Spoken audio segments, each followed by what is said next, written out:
Alors, je voudrais vous souhaiter à tous et à toutes la bienvenue, vous dire que je suis très heureux de vous accueillir, de vous voir ici à Paray-le-Monial pour ce grand jour du 100e anniversaire de Pierre Goursat. Pierre a 100 ans. Amen. Vous pouvez applaudir.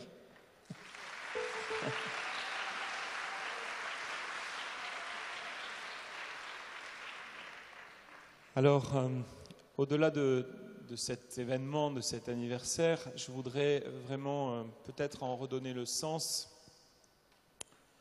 et peut-être essayer de chercher un petit peu avec vous quelle peut en être la portée. Alors, comme vous le savez, nous avons eu une grande année jubilaire en 2012 et ça a été pour nous tous, membres de la communauté d'Emmanuel, une grande joie. Et je me rappelle, il y a 2 ans, jour pour jour, ici, nous clôturions à la même heure, quasiment à la même heure, l'année jubilaire avec tous ces frères et sœurs qui venaient du monde entier et qui étaient là. Je me rappelle cette magnifique danse liturgique de la procession d'entrée avec nos frères africains, nos frères asiatiques, nos frères du monde entier. Et je pense que même s'ils ne sont pas physiquement là aujourd'hui, nous les avons tous dans notre cœur, ils sont vraiment présents. Et je voudrais que nous ayons cela aujourd'hui au fond de nos âmes, que nous les portions tous dans notre prière, que nous puissions vraiment être unis à eux, parce que dans divers endroits du monde, effectivement, aujourd'hui, eh bien, nous célébrons ce 100e anniversaire de la naissance de Pierre. Alors évidemment, vous l'avez bien compris, on ne pouvait pas ouvrir une 2e année jubilaire pour la naissance de Pierre pour ses 100 ans, évidemment. Et je me dis qu'on pourrait se dire que cette journée, et on pourrait prendre 2 images, peut-être un peu le point d'orgue de cette année jubilaire, et puis peut-être aussi, ça serait même peut-être plus juste, un peu un ricochet, vous voyez, de cette année jubilaire, pour nous recentrer vers l'essentiel de notre appel. Je voudrais que tout ce jour, nous rendions grâce ensemble d'avoir été appelés par grâce. Et puis, en pensant à la figure de Pierre, je pensais à l'évangile que nous avons eu aujourd'hui, Seigneur qui nous dit « Pour vous, qui suis-je » Et bien sûr, toute proportion gardée, je me disais, mais en fait, pour nous aussi, qui est Pierre aujourd'hui ? Qui est Pierre ? Vous savez, j'ai eu ces dernières années la joie de parcourir le monde et la communauté dans le monde entier. Et ce que je voudrais vous témoigner, c'est que Pierre est aimé. Je ne peux pas sortir de ma mémoire ce week-end communautaire en Chine où, arrivant un petit peu en retard, la louange était commencée. Louange en chinois, évidemment, et avec des chants qu'on a chantés ce matin, traduits en chinois. Et à la fin de cette louange, la prière pour la canonisation de Pierre Goursat, dite en chinois. Et je vois à quel point la figure de ce laïc touche le monde, touche l'Église elle-même. Et je me rappelle ces dernières semaines, j'étais à Rome, dans un dicaster romain, et je vois bien que la figure de ce laïc adorateur, dans un monde un peu clérical, la figure de cet homme tout simple est attendue. Et je pense que nous avons vraiment chacun une responsabilité dans la connaissance de notre fondateur. Non pas pour, comme le feraient des historiens, quoique c'est certainement nécessaire, mais comme des frères. Parce que nous avons toujours à recevoir pour nous-mêmes et pour le donner à l'Église, cette grâce que Pierre a voulu donner. Pour vous, qui suis-je? Et puis-je me permettre aussi en ce jour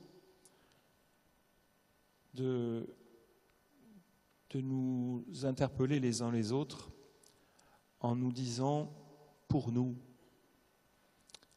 les uns les autres, qui sommes-nous les uns pour les autres? Qui sommes-nous les uns pour les autres? Demandant cette grâce d'être des frères. Et pendant la louange, je me rappelais aussi ce que Pierre disait. Il aimait à dire que la seule règle de la communauté de l'Emmanuel, c'était la non-critique, de ne pas se critiquer.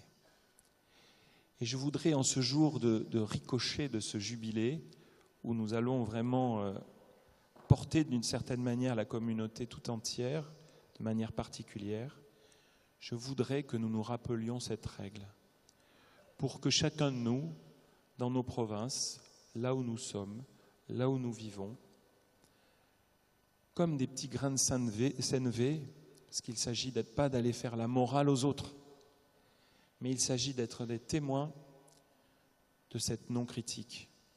Car vous le savez, la critique est le ver qui ronge le fruit. Et je pense que nous devons sans cesse nous rappeler cela.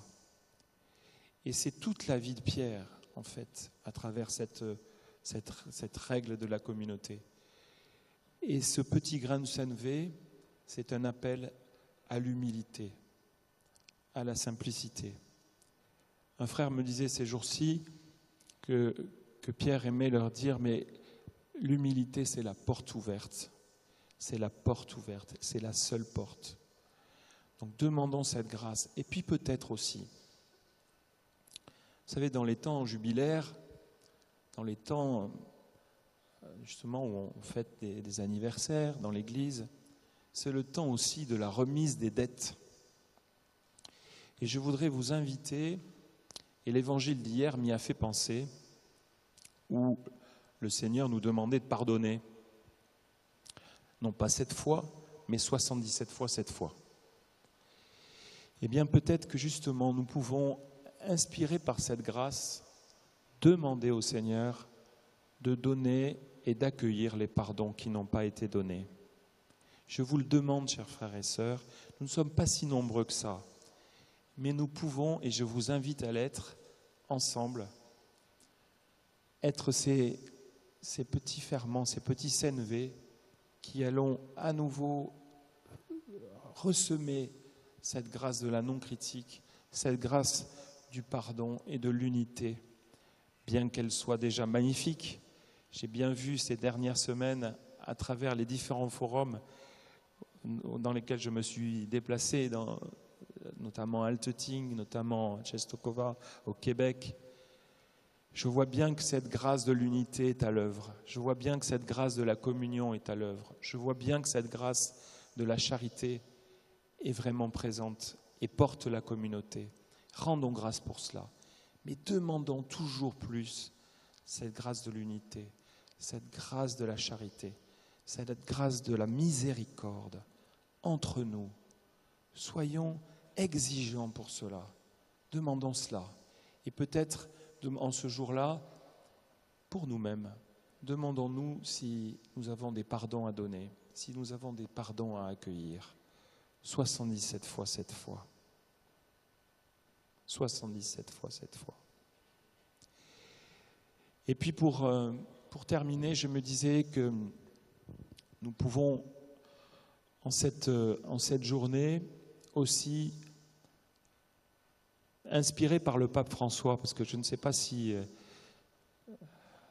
Vous êtes comme moi, mais moi j'ai l'impression, quand je lis le pape François, j'ai l'impression de lire le livre Paroles et les paroles de Pierre Goursat.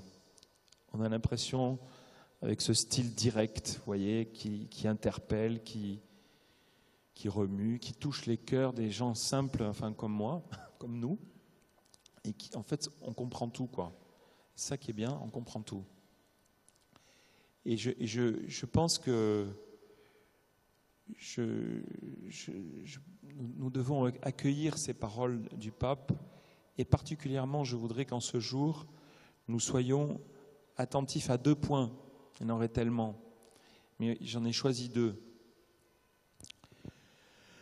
Tout d'abord, le paragraphe 33 de Evangelii Gaudium, où le Saint-Père nous invite, un peu comme Pierre l'a fait, le Saint-Père nous invite à sortir du « on a toujours fait comme ça ».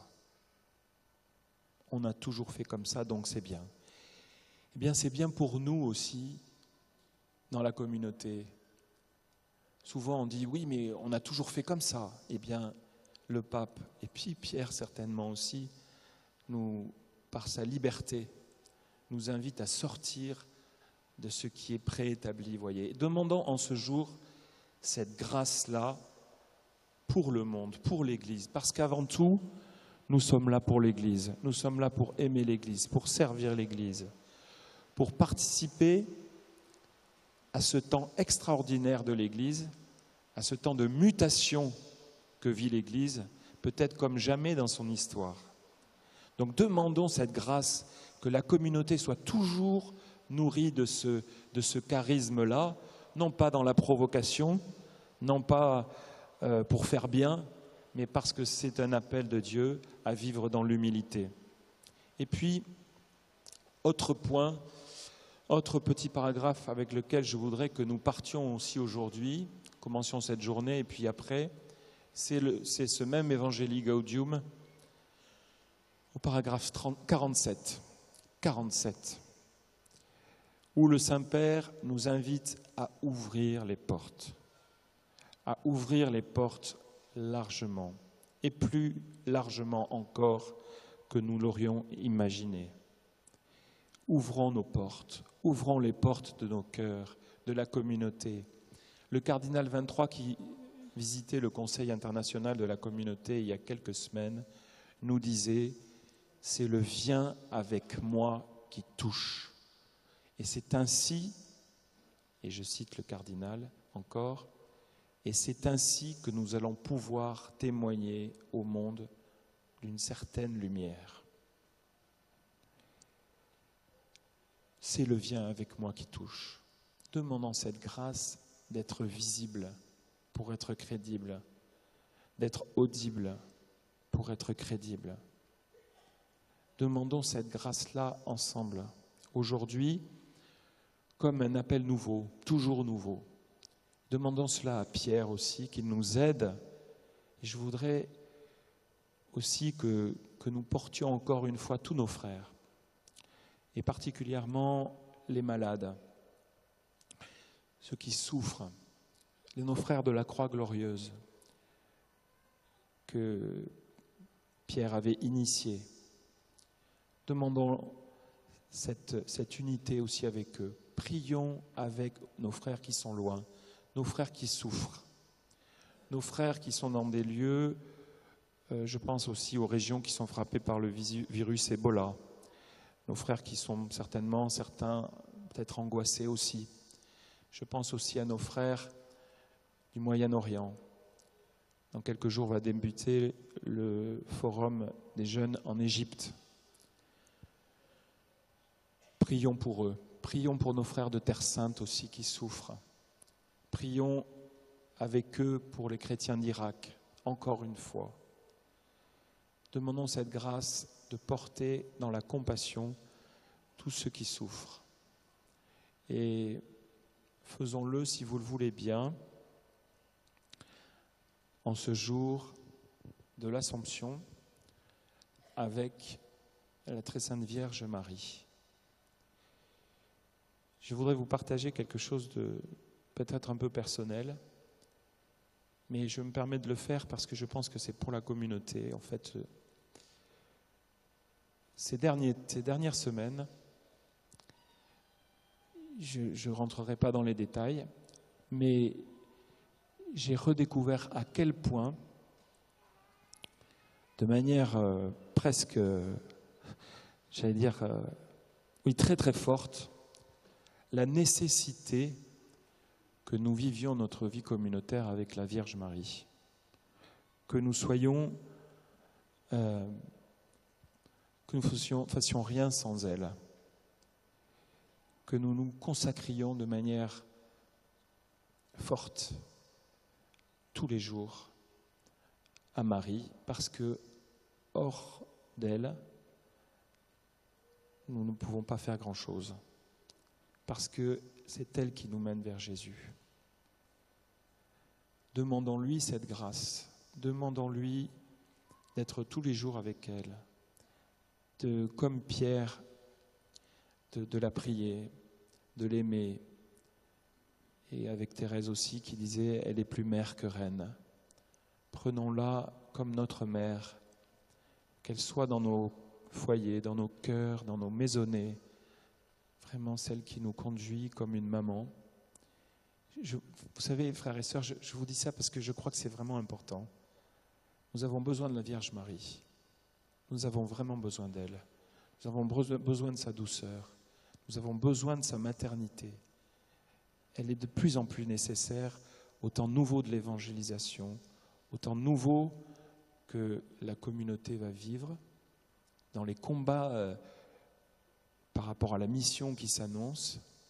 Je voudrais que nous soyons de plus en plus proches de Marie, si vous le voulez bien, si vous êtes d'accord.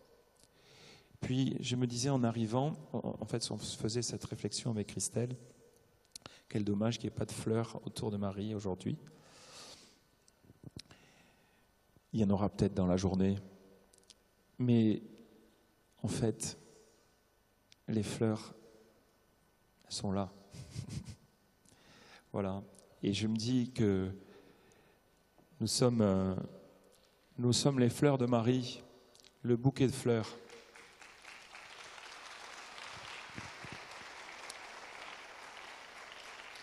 Offrons-nous comme un bouquet de fleurs à la Vierge Marie et demandons-lui à nouveau de nous guider. Je vois ces fleurs, ces petites fleurs. Tous les visages que je vois, en fait, n'ont pas l'âge d'avoir connu Pierre. Et c'est une joie, et c'est pour ça que je pense que ce bouquet de fleurs si varié est une grâce pour la communauté et pour l'Église. Donc, si vous voulez bien, nous allons à nouveau confier cette journée à l'intercession de Marie, comme des petits enfants, comme des petits grains de sénévé. Faisons-le comme des frères. Faisons-le parce que nous sommes des frères. Et je voudrais vous inviter à vous lever et que nous nous consacrions de manière plus intense et avec tout notre cœur à Marie, en portant tout cela et en disant lentement chacune des paroles de la consécration à Marie. C'est